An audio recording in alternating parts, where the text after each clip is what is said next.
ரசூலுல்லாஹி ஸல்லல்லாஹு அலைஹி வஸல்லம் அவரிடத்தில் ஒரு மனிதர் வருகிறார்.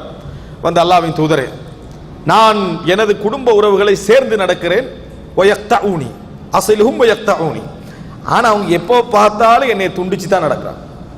நான் என்ன நலவு செஞ்சிட்டாலும் சரி, சேர்ந்து நடந்துட்டாலும் சரி, துண்டித்து நடப்பதே அவர்களது வேலையாக இருக்கிறது. அஹ்லுமு, அதாவது அஹ்லுமு மஅஹும், அவர்களோடு நான் கருணையான முறையில் விட்டு கொடுத்து நடக்கிறேன். வயஜ்ஹலூனி, ஆனா என்னை கண்டுகொள்வதே இல்லை. அவர்கள் என்னை கண்டுகொள்வதே இல்லை. என்ன செய்ய அல்லாஹ்வின் தூதரே அப்படின்னு கேட்டார். அவர் ரசூலுல்லாஹி ஸல்லல்லாஹு அலைஹி வஸல்லம் சொன்னார்கள், அழகான ஒரு வார்த்தை சொல்றாங்க.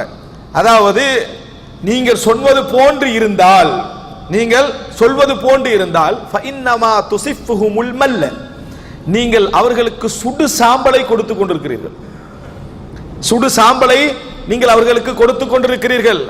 வலா யஸாலு மினல்லாஹி அலைக ظஹீருன் மா தும்த அலா ذلك, நீங்கள் இந்த நிலையில் இருக்கின்ற காலமெல்லாம் அல்லாஹ்விடமிருந்து ஒரு உதவியாளர் உங்களுக்கு இருந்து கொண்டே இருப்பார்.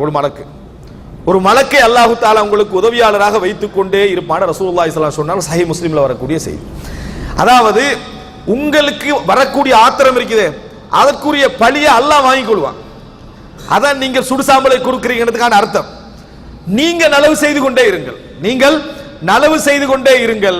அவர்கள் அந்த மாதிரி நடப்பார்களாக இருந்தால், அவர்களுக்கு வெளிப்படையாக விளங்குற நேரத்தில் அது உறவை சேர்தலாக இருந்தாலும் அல்லாஹு தஆலா அவர்களுக்கு சுடு சாம்பலை தான் என்ன செய்கிறான், கொடுத்து கொண்டிருக்கிறார். உங்களுக்கு அந்த பிரச்சனை தேவையில்லை, அதை நான் பார்த்துக் கொள்கிறேன்.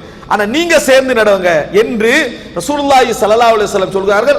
ஒரு மலக்குடைய உதவி உங்களுக்கு இருந்து கொண்டே இருக்கும் அப்படி என்று ரசூலுல்லாஹி ஸல்லல்லாஹு அலைஹி வஸல்லம் அவர்கள் சொல்லி காட்டினார்கள்.